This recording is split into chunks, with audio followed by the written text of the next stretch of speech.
बिस्मिल्लाहिर्रहमानिर्रहीम। अस्सलाम वालेकुम नाज़रीन, मैं हूँ मोहम्मद उस्मान। ख़वातीन और हज़रात, ये भी इस दौर की खुशकिस्मती है कि जब जिस घर में आप आँख खोलें, आपके माँ बाप, आपके ददियाल और ननियाल आपकी तरबियत के अंदर अल्लाह और उसके रसूल की मोहब्बत तरबियत में डालें और साथ औलिया इकराम की मोहब्बत भी डालें। आज मेरी खुशकिस्मती है कि आज मैं आपको एक ऐसी दरगाह में लेके जाऊंगा और आज उनका उर्स पाक भी है कि जिनके मुतल्लिक मेरे पास अल्फाज नहीं है कि मैं उनको खराज तहसीन पेश करूं तो किस तरीके से खराज तहसीन पेश करूं।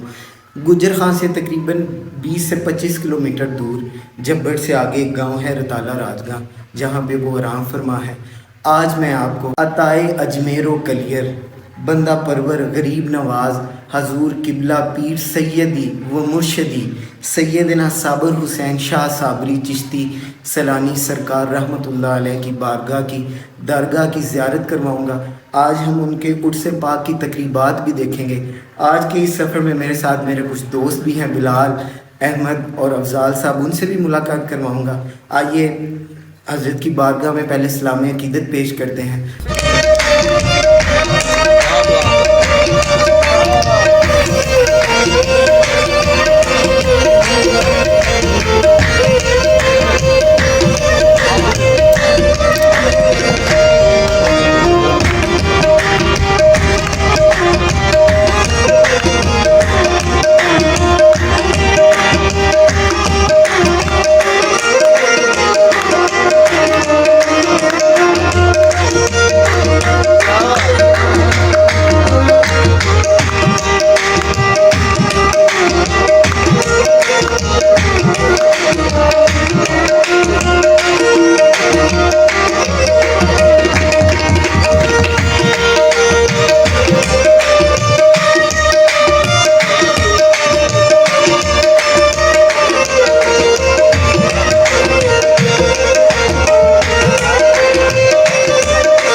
अस्हाबन नारी व अस्हाबुल जन्नह अस्हाबुल जन्नति हुमुल फाइजून लौ अंज़लना हाज़ल कुरआन अला जबलिन लरअयतहु खाशिअम मुतसद्दिअम मिन खशियतिल्लाह व तिलकल अमसालु नज़रिबुहा लिन्नासि लअल्लहुम यतफक्करून।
जी तो दोस्तों, कैसा रहा आज का विज़िट? उम्मीद है कि आप सबको पसंद आया होगा। आज मेरे साथ मेरे 3 दोस्त आए थे, जैसे मैंने पहले बताया, बिलाल, अफजाल और अहमद। अहमद साहब, आपका बहुत शुक्रिया, आप मेरे साथ आए। इधर आए, इधर आए। बिलाल भाई, आपका भी बहुत शुक्रिया, इधर आइएगा मेरे साथ भी। बिलाल और अहमद सुबह से मेरे साथ हैं, और मेरे कैमरा में जनाब काजी अफजाल साहब। अफजाल भाई, आपका भी बहुत बहुत शुक्रिया। अल्लाह ताला हमें हज़रत का हकीकी उनके नक्शे कदम पर चलने की तौफीक अता फरमाए, और आज की हमारी हाजिरी को पूरी करें, और देखने वाले तमाम दोस्तों की नेक दिली ख्वाहिशात और हाजात को पूरा करें। बहुत शुक्रिया आप सबका। इंशाल्लाह बहुत जल्द अभी किसी दरगाह पे जाएंगे या किसी मस्जिद में इंशाल्लाह सैर करवाएंगे। तब तक के लिए इजाज़त दीजिए। वस्सलामु अलैकुम वरहमतुल्लाहि वबरकातुहू।